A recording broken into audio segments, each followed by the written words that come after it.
राष्ट्रीय पंचायत राज दिवस के अवसर पर यवतमाल में कांग्रेस पार्टी की ओर से जोरदार सत्याग्रह आंदोलन किया गया।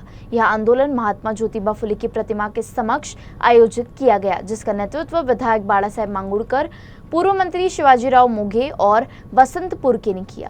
सत्यासाठी आमचा आग्रह आहे। लोकशाही ही जगली पाहिजे हे सत्य आहे। सामान्य माणसाला न्याय मिळाला पाहिजे हे सत्य आहे।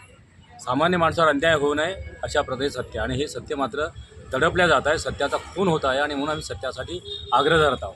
आग्रह यासाठी की ग्रामीण भागातला माणूस, सर्वसामान्य माणूस या लोकशाहीचा केंद्रबिंदू आहे आणि म्हणून आम्ही भारताचे लोक सार्वभौम, समाजवादी, धर्मनिरपेक्ष लोकशाही गणतंत्र घडवण्याचा व त्यांच्या सगळ्या नागरिकास सामाजिक, आर्थिक न्याय, स्वातंत्र्य देण्याचा हा खऱ्या मोठा आमचा अधिकार जो आहे, हा अधिकार हिरावून घेतला जात आहे आणि म्हणून कुठलाही माणूस अधिकारापासून वंचित राहू नये। कोणताही माणूस स्वतःच्या अन्न, वस्त्र, निवारा आहे, गाडी घोडी आहे, बंगला आहे, या सगळ्या प्रकारच्या वैभव संपन्न जीवन जगण्याचा आमचा तो अधिकार आहे, हा हिरावून घेतला जात आहे आणि म्हणून राजीव गांधीचं स्वप्न हे होतं की या सर्वसामान्य माणूस देखील या निर्णय प्रक्रियेमध्ये सहभागी झाला पाहिजे। तो या देशाचा नेता झाला पाहिजे। या देशाचा सरपंचापासून तर या देशाच्या पंतप्रधानापर्यंत त्याला निर्णय प्रक्रियेमध्ये सहभागी होता आलं पाहिजे।